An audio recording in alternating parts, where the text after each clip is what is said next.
Hi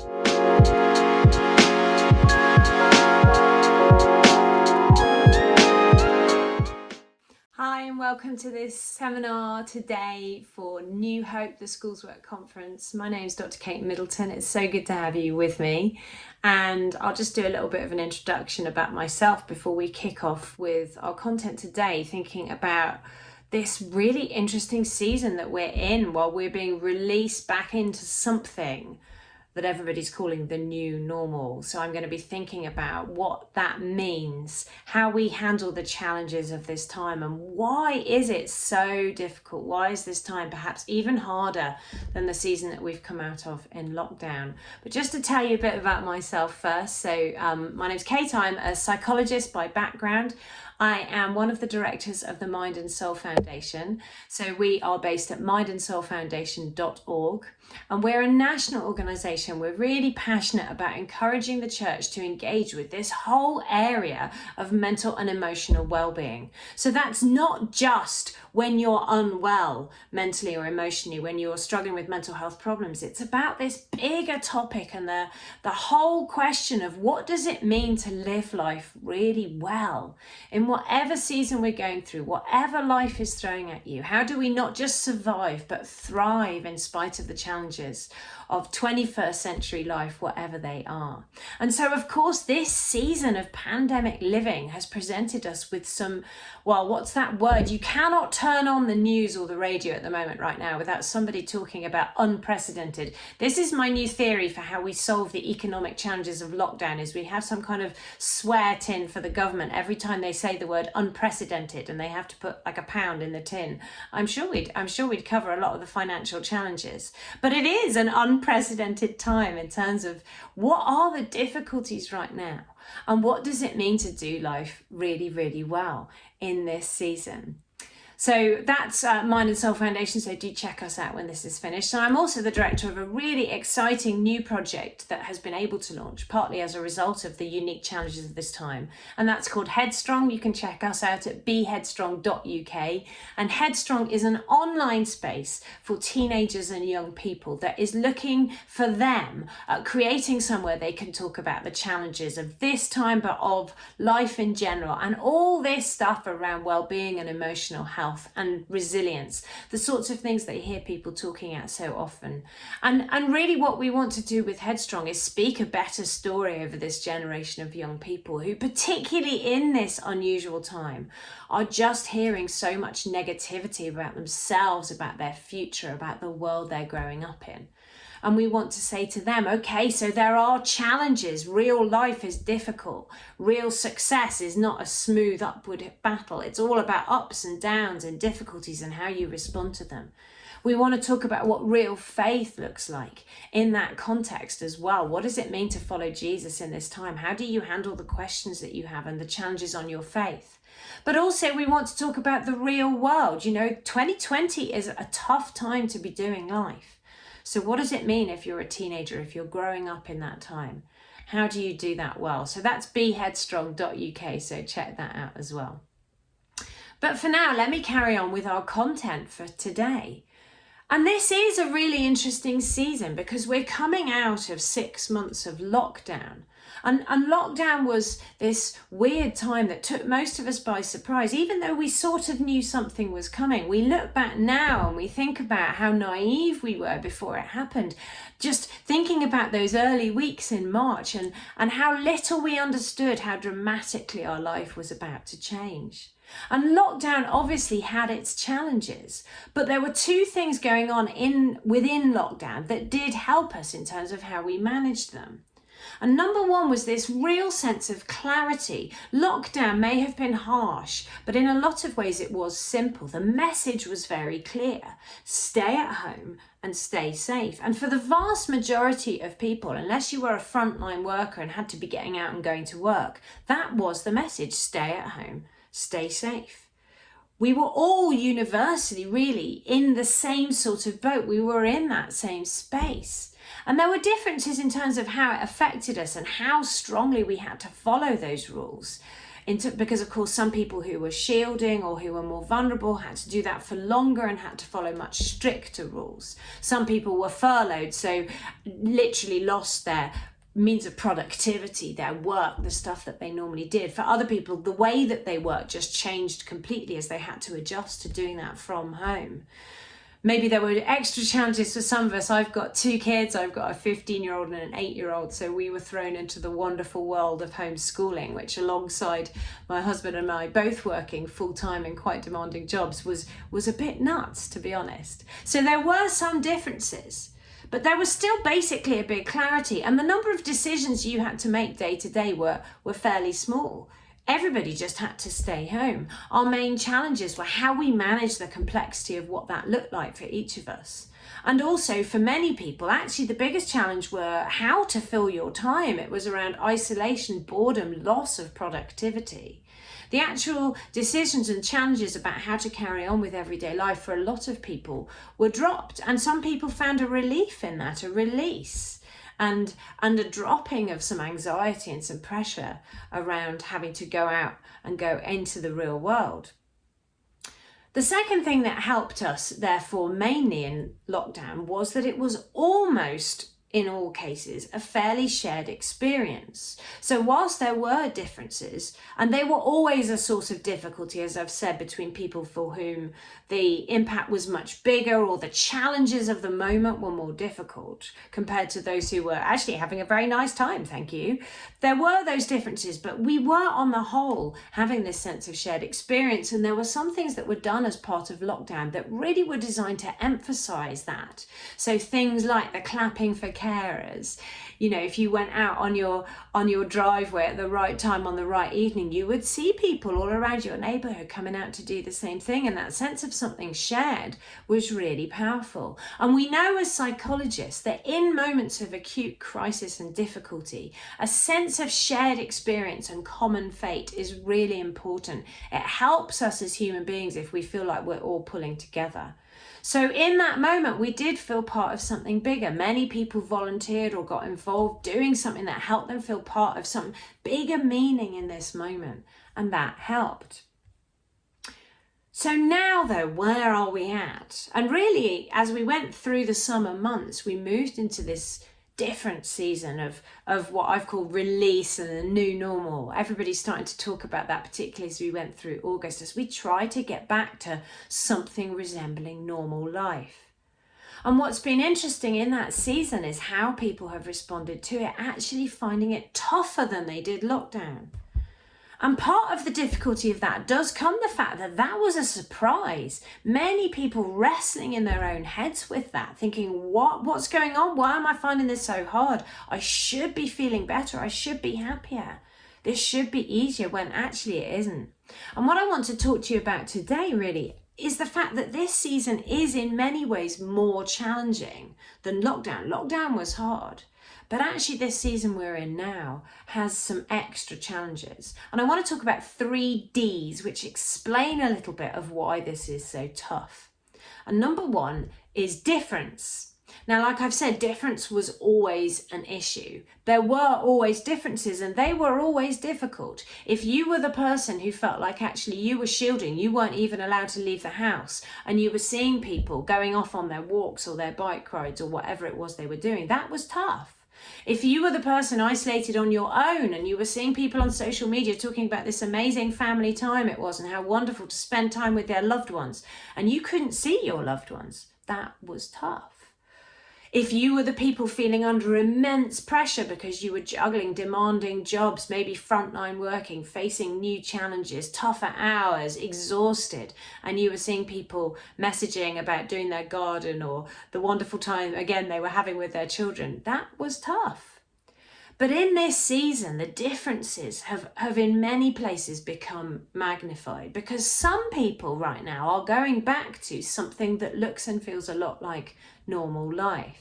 The clarity is gone. We're not all just staying home and staying safe. In fact, we're being told if you can go back to something like normal. But not everybody's able to do that. It depends very much on your circumstances. And a lot of the challenge that we've seen in this time is where it feels like that difference is very magnified. So again, people sitting at home who feel like they're not able to go out, maybe aware of their own greater vulnerability, looking out on people who look like they're acting like this is not an issue at all, like life has got back to normal. The differences that we see between different people groups are a challenge. We've seen some scapegoating too. So one people group blaming another entirely for something that happens, because when it feels like differences are there, our instinct as human beings is to retreat back into our own group that feels like these are the people who are like me, and we look out on another group who feel different. And our tendency can be to place judgment on them, and that makes the differences feel even wider. So I know I've done quite a lot of teaching in the last couple of weeks with teenagers and young people, and the message I'm hearing from them is they feel victimized, they feel blamed, they feel the injustice of that stuff. They feel like people are saying it's them ignoring all the rules, causing the rises that we're seeing in virus rates. So that difference is a real challenge. The second D is dissonance. And dissonance is this psychological term that we use when there's a clash between two things. And at the moment, our dissonance is life that looks and feels normal, but then at the same time really, really isn't. And that dissonance in your head triggers negative emotions as your brain tries to alert you that something significant is going on here. So you're walking down the street and it feels totally normal, but then you see someone coming the other way wearing a face mask, and your brain's going to trigger you a spike of anxiety to grab your attention, to make you focus on something that's weird, something that's out of the normal, something that's dissonant. And so in this season, because we're experiencing lots of those moments, we're juggling more negative emotion spikes than we normally would. And we're also having to put in extra cognitive effort. You know, I went to a meeting last week with someone I've not seen in months. And literally I go into the meeting and I recite to myself, do not hug, do not hug, do not hug. Because cognitively, that's hard work. We're trying to get back into our normal routine, the automatic patterns that we do, but actually we can't completely relax into them. We've got to stay on it. So our cognitive load, the amount of work your brain is having to do, is still higher. There's a lot to learn. There's a lot to get used to. Again, hearing from kids and teenagers in school, you know, I'm hearing a lot of indignation. I'm getting into trouble for doing this wrong, but I'm trying really hard. And we're all in that space, really, trying to remember things. I went into a shop this week, got halfway around the shop and realised I forgot to put my face mask on, just not concentrating in the moment. So there's extra challenge, extra demand for us. And the third D, therefore, is the debate, the decisions that we're having to make all the time, because we don't have clarity now. There is debate and disagreement and argument. The guidelines have been made more clear now. There is this extra clarity, but even within that, I'm hearing so much conversation. Is this okay? Is it not okay? I'm thinking of doing this. Should I do it? Should I not? And again, those debates, those decisions become more difficult if you're in a position of relative vulnerability, or if you have people in your household, in your family, or in your bubble who are in that space. Managing just the understanding of the potential risk that you might be exposing yourselves or those people to, deciding what to do, is so difficult. And the debates that come up again on social media, it's become such a snarky place, hasn't it? And we're even being encouraged now to shop our neighbours and our friends if we see people who are not going along with the guidelines. We've all started to police one another. And the risk is that becomes a negative thing. It becomes a source of more stress, more conflict, more anxiety, as we feel like we might be criticised for things that might be genuine errors or just confusion or bewilderment. And we're all so exhausted. Everybody's so prickly. It's so easy for arguments to flare up around some of this stuff.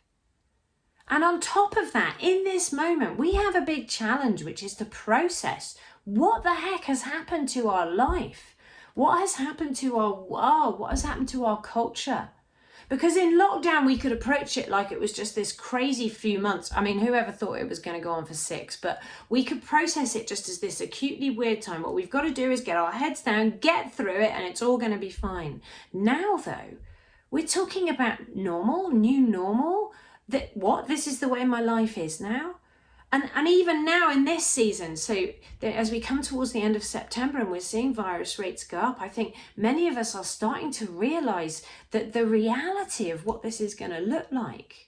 You remember way back in August, Boris gave that announcement where he was talking about things have been normal by Christmas. And in our family, that got us through a lot of August. Every time something happened and there was a spike of anxiety, somebody somewhere would shout, normal by Christmas. And we'd all be like, we'd all laugh. And because we kind of knew that wasn't going to be reality. But in this season now, we are thinking, gosh, this isn't going to be normal by Christmas. Like, when is life ever going to get back to normal, or is this a total change to how we live? And what does that mean? And what does that mean, not just in practical terms for how we do life or school or work or whatever, but what does that mean to the sort of basic foundational building blocks that we have built life on? You know, as adults, we all have concepts in our mind that are about our own identity, our relationships, the nature of the world. They're things we can depend on, and we've built our lives on those things. And they are things like our understanding of our security, our safety, the things that we can rely on, the things that we can depend on. And the problem is that this season has challenged a lot of those things in a way that actually nothing ever has before. So if you think about the core friendships and relationships that you most depend upon, many people would never have perceived of a reality that could separate them from the people who were their main support network. And yet, overnight, that happened. We weren't allowed to see anyone who didn't live in our household. And yeah, we can do it on social media, but it's just not the same. Even now, we're 6-7 months in, there will be so many people you have not hugged in that time, and you are still not allowed to hug them or even place a hand on a shoulder. This is a huge change, and your brain is trying to figure out, what on earth does that mean? What can I rely on? In a world where A-levels can be cancelled at a moment's notice, even those structural things that are just part of life, what if you can't rely on those? And what about your concept of yourself? You know, many people have had to adapt their understanding of their own vulnerability in this season, where maybe if you've got a baseline health condition and that hadn't really affected your life much, and you learn to manage that really well and carry on with normal life and your job and your friends and family, and then suddenly you got a letter through the door that said, actually, you are vulnerable, you cannot leave the house. That's a huge change to your self-concept. Within the midst of lockdown, we had other challenges that have made people reassess their vulnerability, their identity.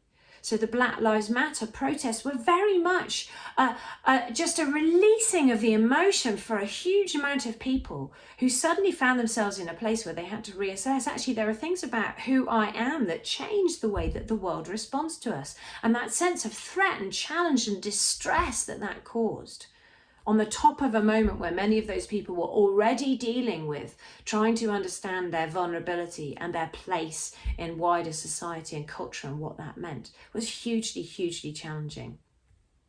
So your brain is trying to figure out what this means. And in the midst of all of those things then, those D's and the need to process, if we don't realize why we're feeling what we're feeling, the risk is that we take that initial bundle of slightly difficult, mushy stuff that we're trying to figure out, and we add to it one or two other things. And the first is guilt. So we sit there and we say, I should not be feeling this. What is wrong with me? So one of the most common things that I've heard people say in the last few weeks, but through the whole of lockdown, but actually particularly in this season, is there are people who are much worse off than me. So I'm hearing from people who are really struggling, who are finding this season really distressing, who are dealing right now, as we're thinking what's going to come in the rest of the autumn and the winter, dealing with really high levels of anxiety and fear. I would almost use the word terror, like what's going to happen? How am I going to handle this? And yet I talk to them and say, hey, can we help with that? And their thing is like, no, there's people who are much worse off than me. I should just get on with it. And that guilt is unhelpful because it stops us from getting the support that we need. It stops us from responding in a healthier way with some of the things we're feeling. But also it adds an extra weight on top of that stuff. And the second thing that we can add to the bundle of stuff we're already feeling is fear. What's wrong with me? Why am I not handling this better? Why am I reacting like this? Why am I yelling at my kids? Why am I losing it? Why can't I do my job properly the way I used to? Why can't I focus? Again, one of the most common things that I'm hearing people saying in this season is, I just don't feel like me anymore. And some of that comes from actually it's an expression of your brain trying to figure out, who are you now? Are there things that have changed your concept and your understanding of your identity in a really big way? But also it just comes from seeing ourselves after months of being under this increased pressure, seeing ourselves act and react in ways that just don't feel like us. It feels alien, it feels unusual. So what I want to talk to you in the remaining 20 minutes or so that we've got together today is 3 things that I would suggest that we all need to do in this season to help us not just survive, but thrive no matter what comes next, but particularly sitting where we are right now and thinking there are likely to be some challenges and some difficulties in the coming months. And many of you watching will already be back on in positions of lockdown that may feel as severe as the lockdown that we were in first place. But again, there's that difference, isn't there? We are so lucky where I am filming this from that our rates are relatively low, so we don't have any of those increased measures. But some of you listening will be feeling like actually you're back on lockdown the way you were before. So how do we manage this season? How do we do it well? So 3 things that I think we all need to do. And if we're supporting other people, children, teenagers in our schools, if we're supporting vulnerable family members at home, other members of staff, other people in our team, we can help them by helping them do these 3 things too. So number 1 is about how we continue to recognize and manage the stress spikes of this season. So in a way, one of the biggest difficulties that we face, psychologically speaking, is an extended season now into our 7th month, where almost universally our stress level has been raised. Now, some of you will be sat there thinking, well, my stress level's not been raised, Kate. Actually, I've had flipping nothing to do. I've been bored stiff. But one of the interesting things about how your mind works is how stressful boredom is, how stressful it is if you lose your productivity, how stressful it is if you lose your rhythm and your routine. So one of the things that your brain uses to keep stress levels low is its sort of automatic pilot setting, the rhythm and the routine of what your normal days or weeks look like. And the repetition in that, the predictability of that really helps your mind, because it means it doesn't have to think about things. It just gets on with it. So it's like climbing a wall, but using the same handholds every day. And you can really just reach for them. And even if the climb is actually quite challenging, the fact that it's the same one you do every day means it becomes routine. And you can do it without thinking much. But in this season, in this unique, unprecedented way, everything about our life has changed. So you've still got a wall to climb, but it might be a different wall. There's new boulders around, and those handholds are just not there. You've got to hammer in some new ones or find a new way to navigate the challenges of this season. And so your mind is having to do loads of extra work, even if that biggest challenge is actually, what am I going to do with yet another day off, or another day on furlough, or another day stuck at home? That stuff is challenging.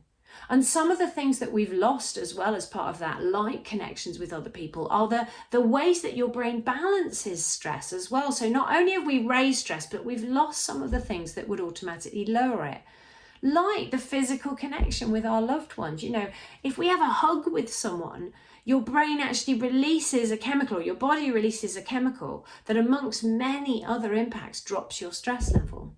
And we're not able to do that so much now. So everybody's stress level has risen in this season. And the problem is that we all have a crisis point. So we all have a point at which our ability to manage the stress that we're under starts to become challenged. And that's because stress isn't just an emotional thing. We talk about stress like it is just us being a bit over emotional. We say to one another, don't stress out, stop stressing about this. But physiologically, stress is anything that requires your brain or your body or both to respond, to act, to adapt, to react to a change in the circumstances around us. And so your stress level is a level on a very complex system that is a mixture of all kinds of different things, different hormone levels, the levels of activation in different parts of your body, things like your breathing, your heart rate.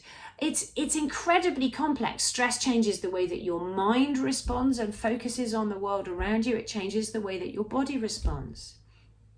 And you can think of your level of stress as a bit like the level of water in a pool. So you can't see my feet right now, but imagine I'm standing in a pool, and it's like your baseline is the level of that water. And most of us on the average day in the average season of life, our baseline is like ankle level. The water's lapping around your ankles. And at that level, the little waves and challenges of everyday life are no big deal at all, because your capacity to manage them is clear. You've got loads of extra capacity to deal with something if life throws it at you. But as your baseline stress level rises, as just the general context that you're living in becomes more complex, that becomes more difficult. Imagine you're walking through water. If it's at ankle level, it's easy. As it gets up to knee level, it takes a bit more. By waist level, you're starting to really push hard. But we all have this crisis level. And two things happen when your stress baseline starts to get up to that level. First of all, just living everyday life in that space becomes really hard. You know, if you're trying to move through water that's up to here, it takes a lot of physical effort, mental effort, even just to do the simple things of life.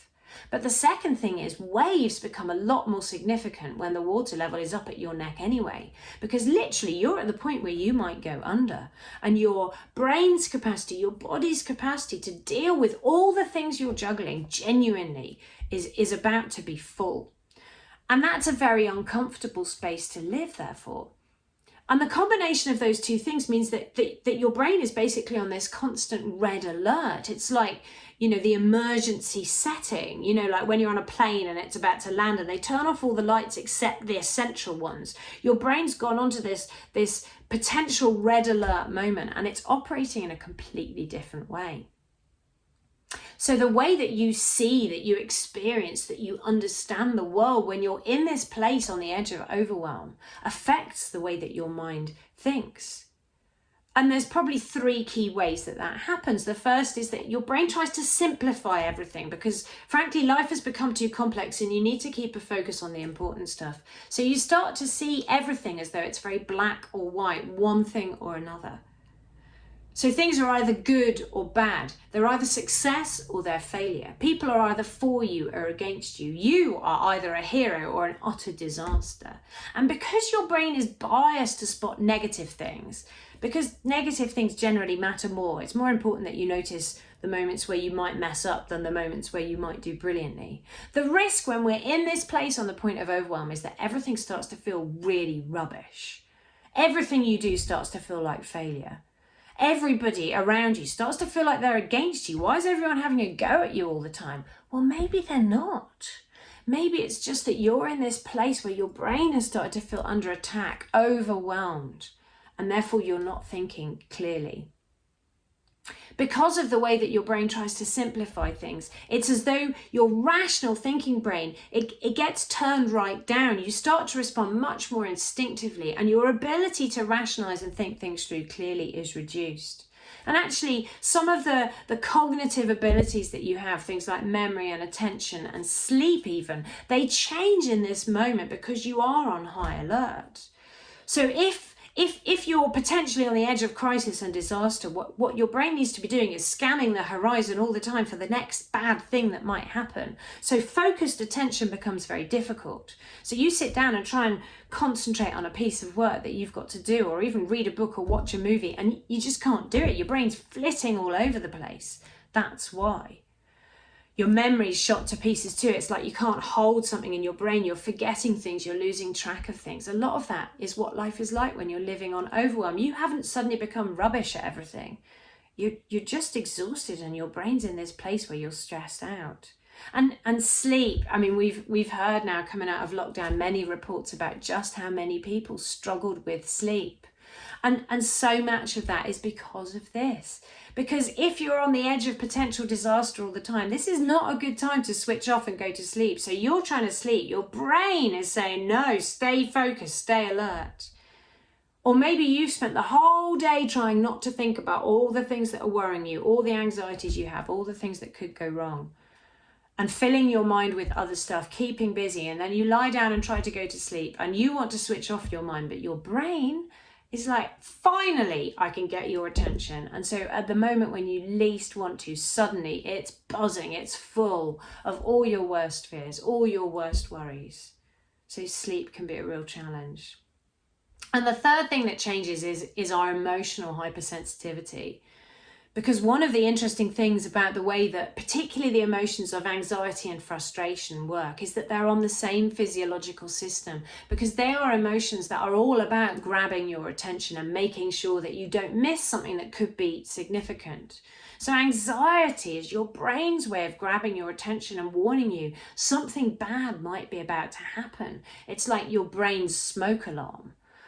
And so in this moment, when your baseline on that system is already close to overwhelm point, any little triggers are going to feel much more significant emotionally than they normally do. So if you imagine a moment in life that would normally trigger, say, a 1 point raise in your frustration level, well, if your baseline was already at 8 out of 10, a 1 point raise is really significant. So little things that normally you would have handled and responded to well suddenly just feel it's just too much. Like, are you kidding me? Don't do this to me. Not right now. I can't deal with it. So we become much more emotional, much more prickly, much more hypersensitive. And this is another reason that we're seeing so much conflict and argument right now, because little things and people just react. And in that moment, you're not in a place, because remember, your rational mind isn't operating as clearly as normal. You're not in a place where you can rationalize that and understand. It just feels to you in that moment like everybody is against you. So we're in this place where a lot of us are operating on the edge of overwhelm. And that's just exhausting. You're not designed to live like that long term. So in this season, it's really important, first of all, that we recognize that we reassure ourselves you're not going mad, you haven't changed. The kids in your family or in your class at school or whatever, they haven't suddenly become like little horror versions of themselves. They're just dealing with overwhelm just like you are. And maybe you're not responding as well to the little challenges that they present you with because you're dealing with overwhelm. So don't be fooled, but don't be freaked by the way that you're reacting or the way that other people are reacting. Let's recognize that our stress levels are high. One good piece of advice is that just in general, when you're near overwhelm, it's not a good time to make major life decisions. So if we recognize those moments in particular, because we might have a raised baseline, but as well as that, there might be key moments where something happens and then we're just pushed right into that overwhelm zone. Recognizing that that's happened is a really good start. Just saying to yourself, things probably aren't as bad as they feel right now. Maybe that person isn't really against me. Maybe I'm not as rubbish as I feel in this moment. Maybe it's just that my mind isn't responding in a great way right now. The second thing we need to do with our stress moments like that, though, is manage them. So what are the things that you're doing right now to manage the increased stress of this season? Because you need to. Believe me, you need to. And particularly as we go through the autumn, what might make the difference between whether you manage this well or whether you really struggle is likely to be how proactive and intentional you are about the things that you do to de-stress, to drop that stress level, to manage those spikes. So some of that will be in the moment. So your baseline was high and then something was thrown at you and suddenly you're literally you're underwater, you're overwhelmed, you feel like you're drowning, you're about to lose it. What do? The decision in those moments may be just to grab a second. Take a moment, go get some fresh air, get yourself out of the context, nip to the loo and do some deep breathing exercises, make yourself a cup of tea, sit on the back step, find somewhere you can see the sky to change your perspective and just grab a moment. Talk to a friend, find somewhere that is safe and appropriate for you to vent for a second and just drop that level. Anything you can do in the moment is important. Recognizing that you've had a stress spike and managing it really well. And actually a lot of studies that look at how do human beings manage long periods of sustained raised stress, They show that it's as much about how you respond in those little peak moments as it is about overall the things that you do. So think about that and be kind to yourself in those moments. It's okay to say, do you know what? I need 5 minutes out right now. I need to watch that really rubbish thing on Netflix for an hour at the end of every day right now, because those things are getting me through. I need to take a clear day off right now. I need a day where I turn everything off, maybe to be even more strict with that than I normally am, because my stress level is just right now. So let's think about that stuff. Think about the boundaries between your workspace and your home space. And think about longer term as well. So what is your rhythm and routine like? And amidst all the disruption and uncertainty and unpredictability of this season, are there key things you can keep in your routine and stick to them that help you drop stress level or manage stress? So I'm a biker, I'm a cyclist, I love to bike. For me, that's as much about physical exercise as it is about getting headspace away from the challenges and pressures. So just a space where I can totally switch off and get into the zone and not have to react or respond to anyone anymore. And that for me has become absolutely sacrosanct. I've biked more during lockdown than I normally do. Almost every day I'm out for a little bit, or I'm on my Zwift machine so I can do it in the house now that the evenings are drawing in and the weather's not as good. But that's one of my ways of managing stress. What's yours? And do you make time for it? Do you say to yourself, actually, I am important to a lot of people. I'm supporting a lot of other people, so I need to make sure that I care for myself well with this stuff. If you're struggling with emotions like frustration and anxiety, recognize one of the most significant things in terms of how you manage that might be how you drop your overall stress level. Because remember, those little waves in the pool become much more significant if your overall stress level is higher.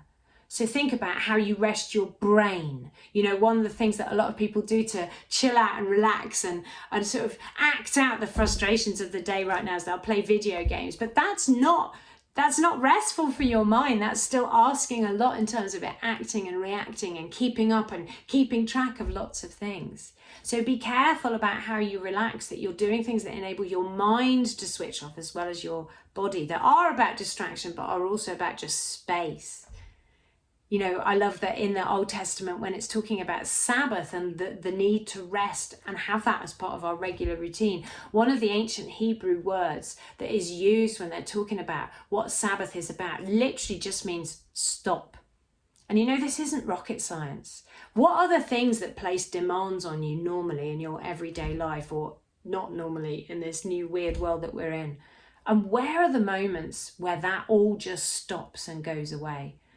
So stress can be good stuff too. There might be wonderful things in your life that place demand on you.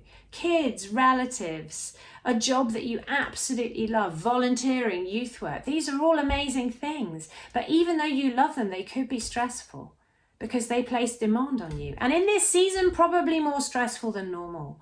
So where are the times when you get away from everything, where you get rest, where you get relaxation? Be careful about that. Okay, number 2 in my set of 3 then is to recognize and manage, as well as stress, those difficult emotions. And so I just have a simple question for you in this moment. What are you feeling? Thing is, that's not a simple question, is it? Someone asked me the other day, Kate, how are you? How are you feeling right now? And I thought, oh, I have no idea what I'm feeling. Like, when did I stop and connect with myself well enough to answer that question? Not for a while. And we get so head down when we're on emergency mode that we don't actually connect with ourselves, because your brain is like, don't think about that, just get on with it. But there are 3 key emotions that we've got to think about in this season. And the first one is anxiety. Like I said, we will all be managing spikes of anxiety right now. We need to learn how to hold it. We need to learn how to respond to it.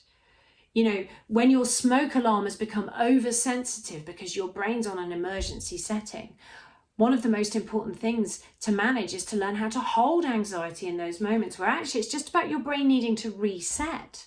So much of this season is just about getting used to a weird new way of doing things, this new normal.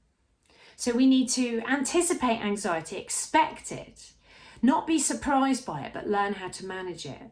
Then Two other things we need to do. I like to use the word ACE to remember how to do this. So A is anticipate anxiety. C is to challenge it, where we know there's something that's going to happen that will make us anxious. You know, if you spent 6 months not leaving the house and then you have to go out and go back to work, that will trigger anxiety. So challenge it, create opportunities where you can do some of the things that you know you haven't done for a long time that will trigger some anxiety. Help your brain get used to it. If you know that wearing a face mask is something that triggers a lot of anxiety for you, practice that. Wear it in a context that is otherwise unthreatening and see if you can get used to it. Challenge your anxiety. And then E is about edge forwards. Gradually step up the challenges that you're doing before you get to a space where you're just forced to like jump in at the deep end and do something that's really hard. Because if you do that, you can gradually increase your ability not just to hold the anxiety, but also you're retraining your mind. And remember, with anxiety, that thing about keeping your baseline low is so important. Because if you're near overwhelm, things can feel panic-inducing when they're actually quite small challenges. So that's anxiety. Number 2 is about loss, and my next session is all about loss. So I'm not going to talk about it too much now, but there is so much loss in this season. And for some people, that is the loss of bereavement, of just the cruelest loss, because this virus has stolen loved ones and family members. And without the normal rituals of funerals and hugs and friendship, that's been hard, harder than usual. But there are so many other types of loss that we've experienced. The loss of our freedom, the loss of control, the loss of predictability, the loss of the future that we thought we were going to have. For many of our young people in schools, that loss is ongoing now. The exam years, 11 and 13, trying to figure out what this year is going to look like. Are they going to lose key moments of transition that they expected? And in some ways, that's harder for them than it was last year for the students who were in those year groups. Because for them, it hit with total surprise out of the blue.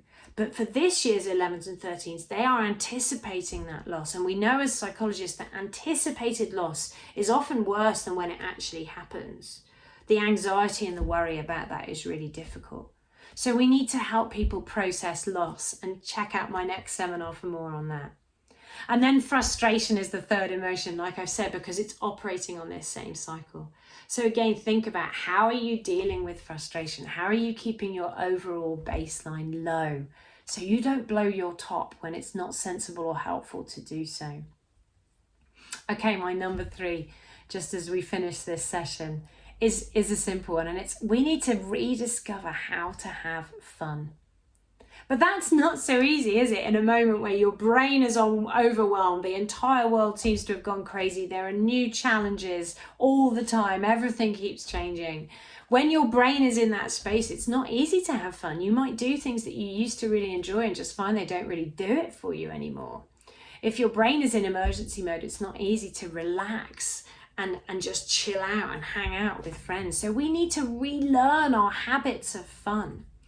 You know, there's that ancient verse in Nehemiah saying, the joy of the Lord is your strength. And what I love about that verse is the Hebrew word that's translated as strength actually is more complex. It literally means it's your fortress. It's your place of safety. It's the thing you can retreat to when you're under attack, when you're under pressure. And fun, enjoyment, laughs, good things are part of how your brain naturally responds to a season of raised stress like this. It drops your stress level. There's nothing like a good laugh to do that. But also it helps you manage. It helps life continue to be worth living. And in this season, as we think about this being a longer term challenge, so many people are talking about mental health and well-being, and just how do we keep life worth living? We're hearing people say, I'm not sure that I have a quality of life now if I can't do these things. And we need to rebuild fun into our lives. We need to remember the basic needs that we have, but we're going to have to find more creative ways of doing them. So connection with other people. Don't despair of your friendships. Try and reconnect.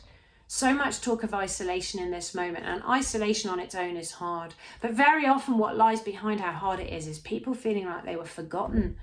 People feeling like actually when it came down to it, they didn't matter. They didn't feature very high up anyone's list of people that they most wanted to stay in touch with. Is there someone who's disappeared from your life?